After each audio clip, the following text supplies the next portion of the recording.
How to replace a word in multiple file names in Windows 11. You can use Microsoft PowerToys for renaming multiple files at once. Microsoft PowerToys is a set of utilities for power users to tune and streamline their Windows experience for greater productivity.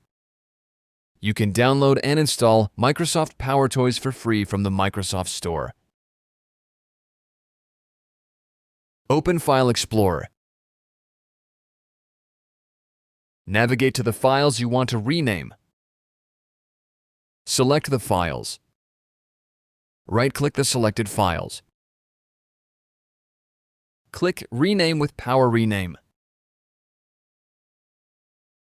Type the word you want to replace in the search field. PowerRename will replace the first occurrence of that word in all file names, or every occurrence if you check the Match All Occurrences option with the word you entered in the Replace With field. Type the word you want to use as the replacement in the Replace With field. Select File Name Only.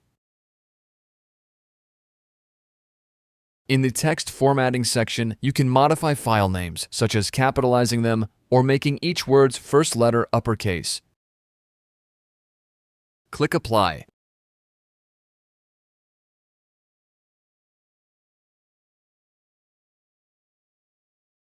If you don't like the result, press the Ctrl+Z key simultaneously on your keyboard while in the folder containing the files to undo the renaming process.